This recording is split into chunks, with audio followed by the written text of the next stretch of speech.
মাথা নাড়ানো ছেলে সিজারের মাধ্যমে কিন্তু বের করছে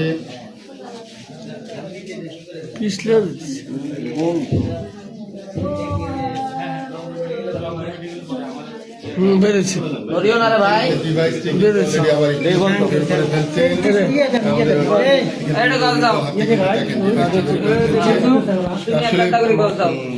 দেখছেন যে এই ডিভাইস যারা ব্যবহার করছে আসলে এদেরকেও তো একটা পুরস্কার, নোবেল পুরস্কার দেওয়া উচিত বোধহয়। এই ডিভাইসের জন্য এদের পুরস্কার দেওয়া উচিত। হ্যাঁ হ্যাঁ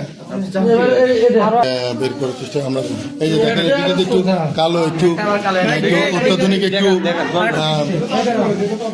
একটু গুলির মতোই দেখা যাচ্ছে, খুব ক্ষুদ্র আকারে কিন্তু বুলেটের মতো দেখা যাচ্ছে, কিন্তু দেখেন এই যে দেখেছেন